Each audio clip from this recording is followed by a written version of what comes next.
کیونکہ اس کی کوئی وجہ نظر نہیں آتی. زین قریشی کے پاس روپیہ پیسہ بھی ہے, ان کے پاس حسب نسب بھی ہے, ان کے پاس ایک لیگیسی بھی ہے ان کے والد کی. وہ کس چیز کے لیے جائیں گے اگر وہ کوئی لالچ لینا چاہیں تو لالچ تو اس کی کوئی وجہ نہیں ہو سکتی. اس کی ایک وجہ کوئی مجبوری ہو سکتی ہے,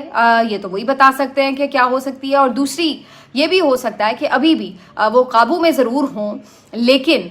وہ ابھی بھی ہو سکتا ہے فلور آف دا اسمبلی جا کے بالکل ووٹ نہ کریں. تو ابھی ان تمام ہی ممبرز کے بارے میں کچھ بھی کہنا قبل از وقت ہو سکتا ہے. اس کی وجہ یہ ہے کہ یہ کچھ اعصابی معاملہ بھی ہو سکتا ہے. حکومت نے اعصابی طور پر ان لوگوں کو انڈر پریشر کرنے کے لیے مولانا کو بھی اور پی ٹی آئی کو بھی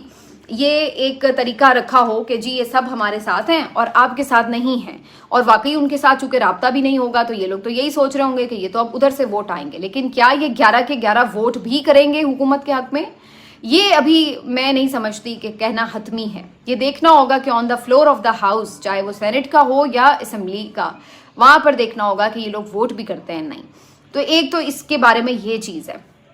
لیکن دوسری طرف پی ٹی آئی کی جو کور کمیٹی کا رات گئے اجلاس ہوا, انہوں نے جو اعلامیہ جاری کیا اس میں انہوں نے کہا کہ جی ہم ان کے گھروں کا گھیراؤ کریں گے, جو بھی عمران خان کے مخالف جا کر ووٹ دے گا. اور انہوں نے کافی جو یہ لوگ اٹھائے گئے ان کو کنڈیم کیا, جن کی اصل مجبوری نہیں تھی اور کوئی بارگین کیا ان کو بھی کنڈیم کیا. تو وہ ساری ان کی ایک پریس ریلیز جو تھی وہ سامنے آ گئی. لیکن یہ جو چیز ہے کہ جی آپ گھیراؤ کریں, یہ وہ پہلی بات وہی کہ اس طرح کے اس سے کیا فرق پڑے گا, جو ہونا ہوگا وہ تو ہو چکا ہوگا. ہاں یہ ضرور ہے کہ آئندہ کے لیے آپ ایک کہہ رہے ہیں کہ جی ایک عوام کا پریشر رہے, تو وہ تو لوگوں نے پہلے بھی دیکھا کہ جو لوگ لوٹے بنے ان کو لوگوں نے مسترد کیا, ان کو دوبارہ الیکشن میں ووٹ نہیں کیا. میں پنجاب کے ضمنی الیکشنز کی بات کر رہی ہوں, بیک 2022. تو وہاں پر آپ نے یہ میسج تو بار بار لوگوں کو چلا گیا ہے, یہ 8 فروری کو بھی گیا ہے کہ نظریے کے ساتھ لوگ کھڑے ہوئے ہیں. لیکن اس کے باوجود بھی کچھ لوگ اگر ادھر سے ادھر چلے جاتے ہیں تو پھر اس بے شرمی کی یا اس اگر یہ کوئی مجبوری کی وجہ سے ہے تو اس کی پھر کوئی روک نہیں ہے. یہ پھر آئندہ بھی ہو سکتا ہے. پھر اس کے لیے ضروری یہ ہے کہ جو اٹھانے والے ہیں, جو یہ ڈیلیں کرنے والے ہیں, ان کے ہاتھ باندھے جائیں. پھر اصل ضرورت اس بات کی ہے. جو بیچارے مجبور ہو کر یا پھر اگر اپنی خوشی سے کرتے ہیں تو چلیے پھر تو ان کو شیم کرنا بنتا ہے. لیکن دونوں صورتوں میں میرا خیال ہے جو اس پورے سسٹم کو آلودہ کرتے ہیں یہ ان کے اوپر ان کا ہاتھ روکنے کے لیے ضرورت ہے, اب بجائے اس کے کہ جو آلودہ ہوتے ہیں ان کے اوپر ہم بات کریں. تو یہ دونوں طرف کی بات ہونی چاہیے. دوسری بات یہ کہ اب مولانا آخری جو چیز میں پی ٹی آئی کے والے سے بات کر دوں کہ ان کا پلان کیا ہے. رات گئے تو ان کا پلان یہ تھا کہ ہم بوائیکاٹ کریں گے, ہم شامل ہی نہیں ہوں گے اجلاس میں. لیکن آج بیرسٹر گور صاحب جب مولانا فضل الرحمان صاحب کے گھر تشریف لا رہے تھے تو اس دوران انہوں نے چھوٹی سی جو میڈیا ٹاک کی اس میں انہوں نے کہا کہ ہم اسمبلی کے اجلاس میں شریک ہوں گے اور اپنی تجاویز بھی دیں گے, لیکن ابھی ہم نے جو بوائیکاٹ کا فیصلہ ہے وہ نہیں کیا. تو یہ ان کے الفاظ تھے. اس سے یہ بظاہر نظر آ رہا ہے کہ پی ٹی آئی جائے گی تو صحیح اجلاس میں, اور اچھا بھی ایک طرح سے ذرا دیکھیں گے کہ وہاں پہ ان کے کون کون سے ممبرز جو ہیں وہ آ کے ووٹ کر رہے ہیں. اس کی ایک اور وجہ یہ بھی ہے کہ جو آج یہاں پر ماحول ہے سینٹ میں, قومی اسمبلی میں, یہاں پر میڈیا فری نہیں ہے. نہ آپ موبائل فون سے فوٹیجز بنا سکتے ہیں. یہ بھی کبھی امکان ہے کہ ٹی وی پہ بھی پتہ نہیں اس کی کوریج ہو یا نہ ہو, کیونکہ اگر انہیں اینڈ ٹائم پہ بھی لگا کہ کوئی بندہ ادھر سے ادھر بدل گیا ہے تو پھر یہ بالکل کوریج بھی نہیں دکھائیں گے اور خود ہی سے کہہ دیں گے کہ جی نمبر پورے تھے. تو ایسی صورت میں کم از کم یہاں پر اپوزیشن کے لوگوں کا ہونا موجود ہے جو کہ سارے اس پروسیس کا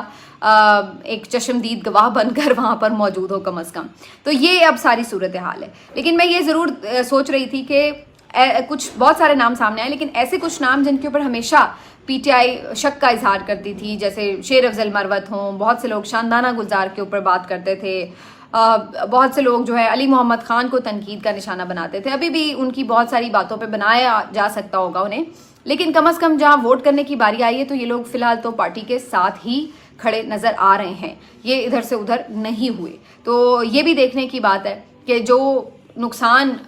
کسی کی پالیسی یا اس کی ایک ڈفرینٹ پوائنٹ آف ویو سے ہو سکتا تھا وہ زیادہ لیتھل تھا, یا ان لوگوں نے جو نقصان پہنچانا ہے جو کہ پارٹی پالیسی کے خلاف جا کر غیر آئینی کسی بھی صورتحال کو اگر ووٹ کرنے جاتے ہیں تو وہ زیادہ نقصان پہنچائیں گے. تو یہ بھی دیکھنے کی بات ہوگی. اب آ جاتے ہیں مولانا کیا کر رہے ہیں. مولانا فضل الرحمان صاحب نے ابھی تک تو بہت زبردست گیم کھیلی ہے, اور اب آج جو خبر آئی ہے وہ یہ کہ مولانا فضل الرحمان صاحب جو آخری بات تھی سینیٹر کامران مرتضیٰ کی وہ یہ کہ ابھی ہم نے کچھ ڈیسائیڈ نہیں کیا, ابھی ہم بتائیں گے. تو ابھی وہ میرا خیال ادھر ہے, لیکن الٹیمیٹلی مولانا فضل الرحمان صاحب ووٹ کریں گے, کیونکہ کامران مرتضیٰ صاحب یہ کہہ رہے ہیں کہ اگر ہم نے ووٹ نہ کیا تو پھر اس بات کا امکان موجود ہے کہ حکومت جو اپنا مسودہ تھا ان کا اوریجنل مسودہ جو کہ بہت ہی زیادہ لیتھل اور بہت کالا مسودہ تھا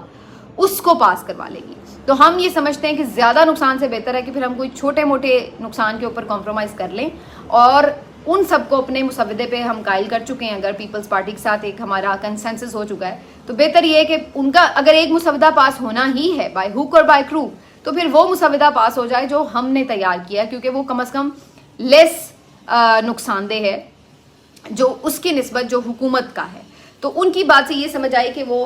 اس بات کے لیے اس لیے تیار ہیں کہ کم از کم ایک تھوڑا نقصان ہو. اب وہ تھوڑا نقصان کیوں کہہ رہے ہیں, کیونکہ جو مولانا اور پیپلز پارٹی کا ایک کنسنسس والا مسودہ تھا اس کے مطابق جو ٹاپ موسٹ سینئر تھا یعنی جج وہی چیف جسٹس بنتا یعنی منصور علی شاہ صاحب, تو وہ بن جاتے. اس میں آئینی عدالت نہ بنتی بلکہ آئینی بینچ بنتا. البتہ آئینی بینچ بنانے کا جو اختیار تھا وہ چیف جسٹس کے پاس نہ ہوتا بلکہ وہ جوڈیشل کمیشن کے پاس ہوتا, اور جوڈیشل کمیشن جو ہے وہ اس میں زیادہ حکومت کی اکثریت ہے. تو ایک طرح سے آپ یہ کہہ لیں کہ انہوں نے منصور علی شاہ صاحب کو چیف جسٹس تو بنا دینا تھا لیکن ان کے اختیارات کم کر دینے تھے. اگر وہ آئینی مقدمات میں بینچز ہی نہیں بنا سکیں گے تو پھر وہ اس طرح سے ان کے خیال میں انفلوئنس نہیں کر سکتے. تو یہ انہوں نے ایک اس میں ترمیم ڈالی تھی. تیسری جو بات تھی وہ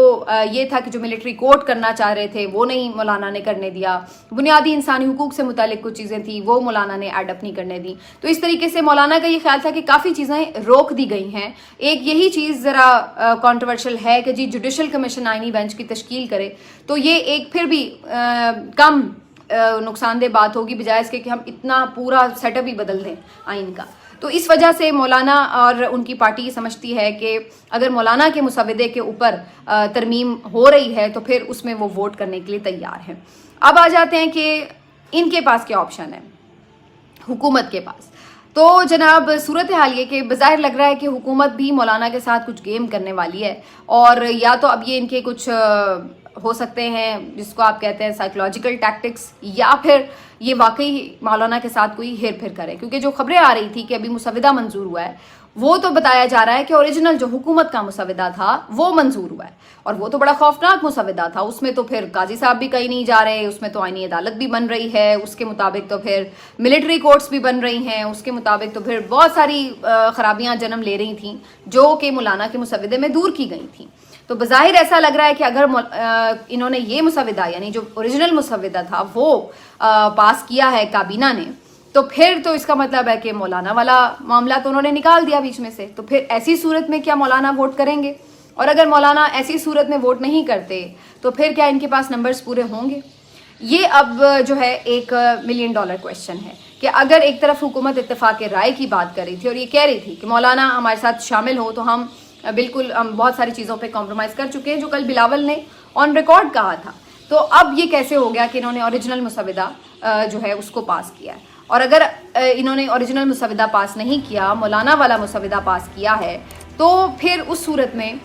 بظاہر اس سے لگتا ہے کہ حکومت پھر بہت زیادہ ہیپی نہیں ہوگی, کیونکہ پھر بہت ساری چیزیں تو ان کی اس میں سے مائنس ہو جائیں گی. یہ تو پھر ایک طرح کی بس فیس سیونگ ہوگی جو مولانا نے حکومت کو دے دی ہوگی. تو اب ساری بات گھوم پھر کر اس بات پر آ گئی ہے کہ وہ مسودہ ہے کون سا جو کہ مولانا نے یا پیپلز پارٹی نے اگر اپروو کیا ہے تو وہی اب مسودہ کیا پاس ہوتا ہے یا کوئی اور مسودہ پاس ہوتا ہے. دوسری طرف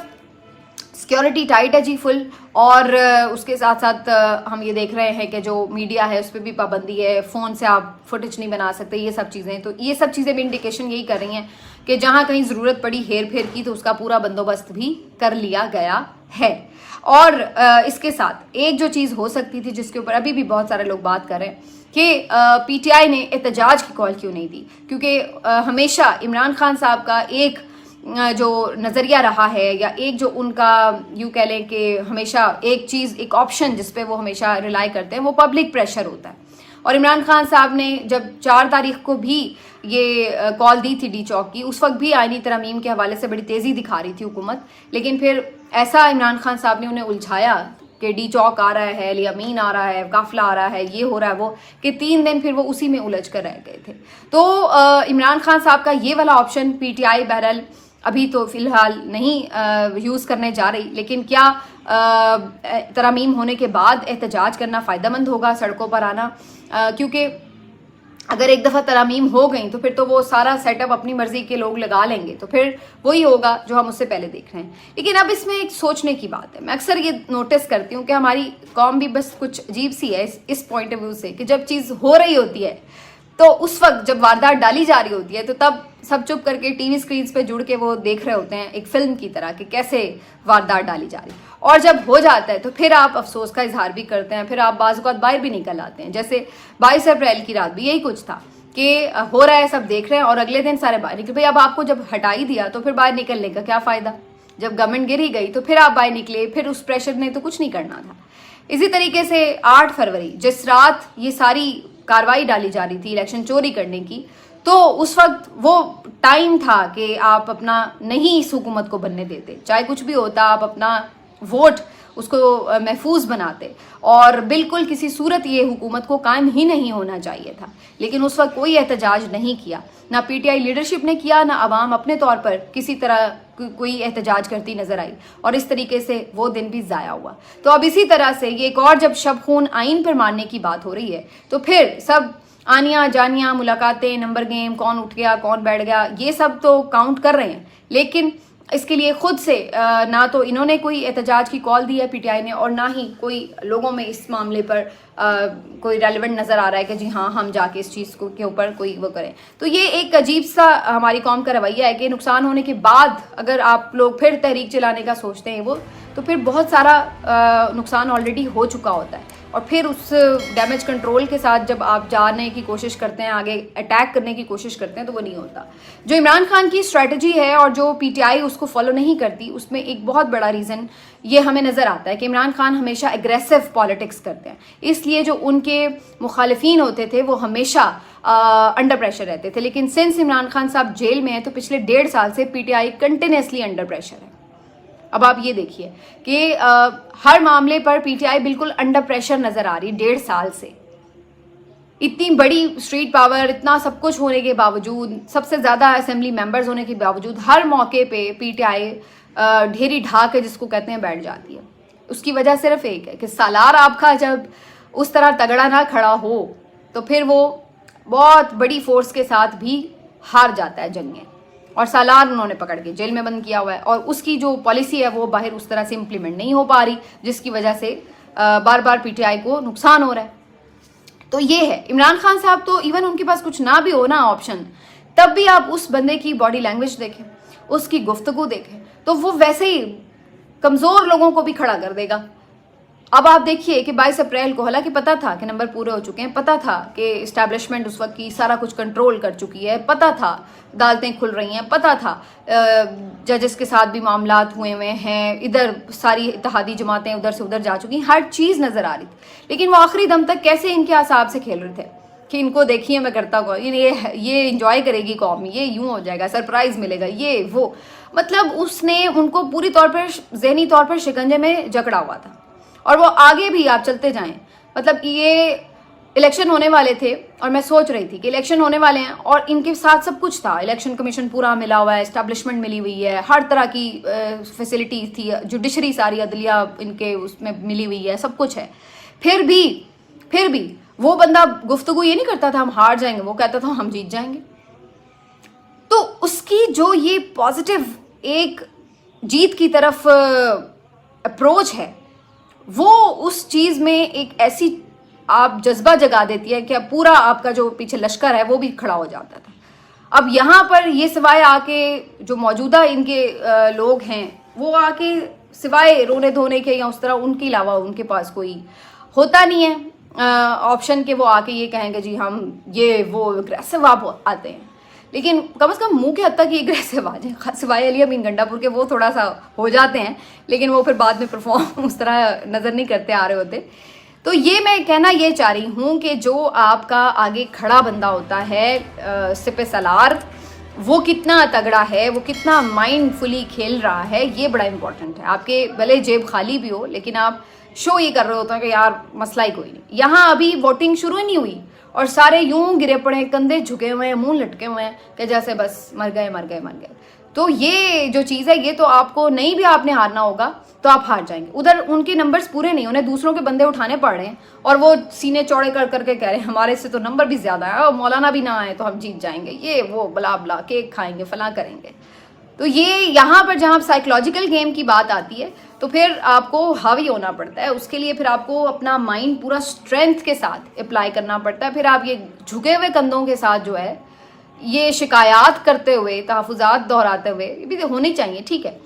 لیکن جب آپ گیم میں ہیں تو یا تو پھر اپنی اسٹرینتھ شو کریں نا. پھر آپ تو وہ نہیں آپ کر سکتے تو پھر آپ کم از کم ایک سائیکولوجیکل اپنا امپیکٹ تو ڈالتے ہیں، وہ بھی نہیں آپ کر پا رہے. تو فی الحال تک یہ گیم ہے جی. آگے چلتے ہیں، دیکھتے ہیں اب کاؤنٹنگ ہوگی تو کیا صورتحال ہے. ملتے ہیں اگلے ولاگ میں.